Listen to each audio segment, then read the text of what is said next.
மலேசியாவில் நடைபெறவிருக்கும் ஆசியான் உச்சி மாநாட்டிற்கு அமெரிக்க அதிபர் டொனால்டு டிரம்பை அழைக்கும் தனது முடிவை பிரதமர் டதஸ்ரீ அன்வார் இப்ராஹிம் மீண்டும் ஆதரித்துள்ளார். மலாயாவின் சுதந்திரத்தை பெற துங்கு அப்துல் ரஹ்மானின் ராஜதந்திர முயற்சிகளுக்கு இணையானது இது என்று அவர் குறிப்பிட்டார். நேற்று இரவு காசாவுடன் ஒற்றுமை நிகழ்வில் பேசிய அன்வார், எதிரிகளாக கருதப்படுகிறவர்களுடன் கூட ராஜதந்திரம் சில நேரங்களில் பெரிய நன்மைக்காக அவசியமானது என்று எடுத்துரைத்தார்.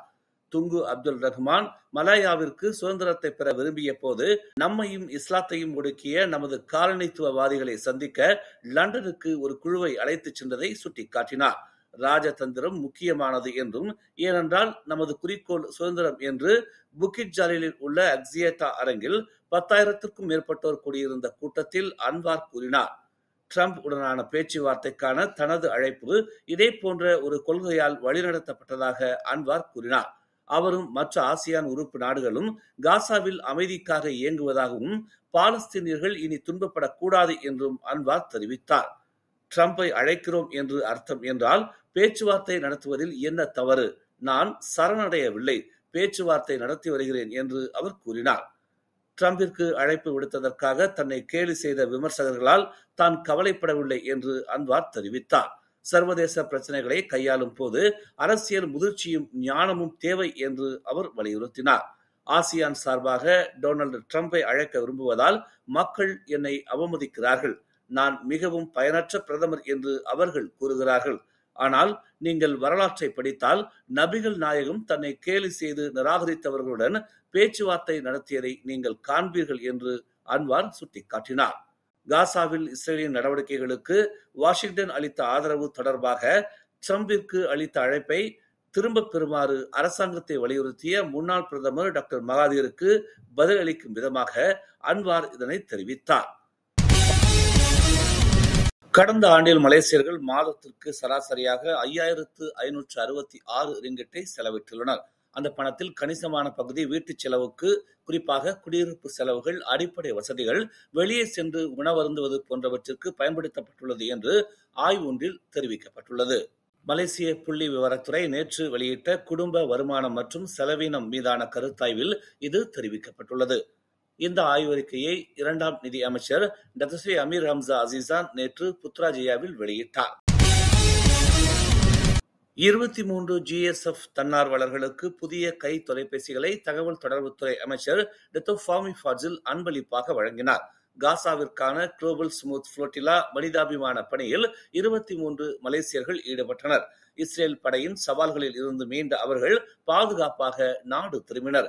இந்நிலையில் 23 மலேசிய தன்னார்வலர்களுக்கு நன்றி தெரிவிக்கும் விதமாக சம்பந்தப்பட்டவர்களுக்கு புதிய கை தொலைபேசிகள் வழங்கப்பட்டன. தன்னார்வலர்கள் தங்கள் சொந்த ஊருக்கு திரும்பியதும் தொடர்பு மற்றும் தனிப்பட்ட விஷயங்களை எளிதாக்குவதற்கும் டிஜிட்டல் தொடர்பு சேனல்கள் மூலம் தங்கள் அனுபவங்களையும் பணி தகவல்களையும் தொடர்ந்து திறம்பட பகிர்ந்து கொள்ள உதவுவதற்கும் இந்த அன்பளிப்பு நோக்கம் கொண்டதாக இருக்கும் என்று ஃபாமி ஃபாஜில் தெரிவித்தார். நேற்று மாலை 4 மணி நிலவரப்படி பூடி 95 முன்முயற்சியின் கீழ் ரோன் 95 ரக பெட்ரோல் மானியத்தால் 10 மில்லியனுக்கும் அதிகமான குடிமக்கள் பயன் பெற்றுள்ளதாக தெரிவிக்கப்பட்டுள்ளது. தகுதி உள்ள 16 மில்லியன் மலேசியர்களில் இது 62.5 விழுக்காடு என்பது குறிப்பிடத்தக்கது. மொத்த விற்பனை 727.7 மில்லியனை எட்டியதாக நிதி அமைச்சு வெளிப்படுத்தியது. பூடி 95 கீழ் இலக்கு வைக்கப்பட்ட ரோன் 95 பெட்ரோல் மானியத்தை செயல்படுத்துவது கடந்த செப்டம்பர் 27ஆம் தேதி தொடங்கப்பட்டதில் இருந்து பொதுமக்களிடம் இருந்து மிகவும் ஊக்கமளிக்கும் பதிலை பெற்றுள்ளதாக அமைச்சு தெரிவித்துள்ளது. மலேசியா புத்ரா பல்கலைக்கழக வளாகத்தில் நாய்களை கொல்வதற்காக நிறுவனம் ஒன்றை அப்பல்கலைக்கழகம் பணிக்கு அமர்த்தியதாக கூறப்படுவது குறித்து போலீஸ் விசாரணையை தொடங்கியுள்ளது. வன விலங்கியல் துறையின் அனுமதி பெறாமல் விலங்குகளை கொல்வது 2015ஆம் ஆண்டு விலங்கியல் நலச்சேவை சட்டத்தின் கீழ் தடை செய்யப்பட்டிருப்பதால் இந்த விவகாரம் பற்றி விசாரணை நடைபெற்று வருகிறது என்று செர்டாங் போலீஸ் தலைவர் ஃபாரிட் அமாட் தெரிவித்தார். UPM பல்கலைக்கழக வளாகத்தில் 18 நாய்களும் 5 நாய்க்குட்டிகளும் கொல்லப்பட்டுள்ளன என்று பெக்கா எனப்படும் விலங்கு பாதுகாப்பு அமைப்பு போலீசில் புகார் செய்தது. கடந்த 2024ஆம் ஆண்டுக்கும் இவ்வாண்டின் முற்பகுதிக்கும் இடையில் இச்சம்பவங்கள் நடைபெற்றன என்று அந்த அமைப்பின் உதவித் தலைவர் டாக்டர் காத்னி ஃபாரா ரஹீம் குற்றம் சாட்டியிருந்தார்.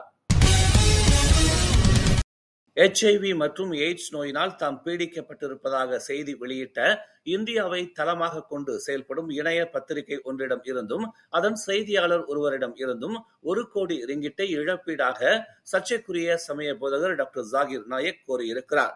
தம்மை பற்றிய அச்செய்தி அவதூறானது என்பதோடு தமது நற்பெயருக்கும் கண்ணியத்திற்கும் அது களங்கத்தை ஏற்படுத்தி உள்ளது என்று தமது கோரிக்கை மனுவில் ஜாகிர் நாயக் குறிப்பிட்டுள்ளார்.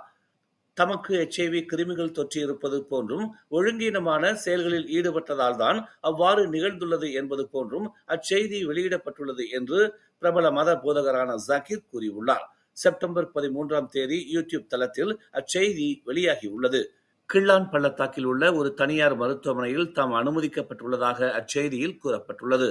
அது மத போதகராக இருக்கும் தமது மரியாதையை களங்கப்படுத்தியுள்ளது என்று ஜாகிர் தெரிவித்துள்ளார். சம்பந்தப்பட்ட தரப்பினர் தமக்கு இழப்பீடு வழங்குவதோடு மட்டுமல்லாது மன்னிப்பு கேட்க வேண்டும் என்றும் அவர் வலியுறுத்தியுள்ளார். அத்துடன் அவதூறான அறிக்கைகளை மீட்டுக் கொள்ள வேண்டும் என்றும் 7 நாட்களுக்குள் இதனை செய்ய தவறினால் சட்ட நடவடிக்கை மேற்கொள்ளப்படும் என்றும் அவர் எச்சரித்தார். மேலும் செய்திகளை தெரிந்து கொள்ள தமிழ் மலர் நாளிதழை பாருங்கள். உடனுக்குடன் செய்திகளை தெரிந்து கொள்ள தமிழ் மலர் இணையதளம், தமிழ் மலர் செயலி மற்றும் மலர் டிவி யூடியூப் சேனலை வலம் வாருங்கள். எங்களோடு இணைந்திருக்க மலர் டிவியை பதிவு செய்து கொள்ளுங்கள். உறவுகள் மகிழ்ந்திட விருப்பம் மற்றும் பகிர்வு சேவையை சொடுக்கிடுங்கள்.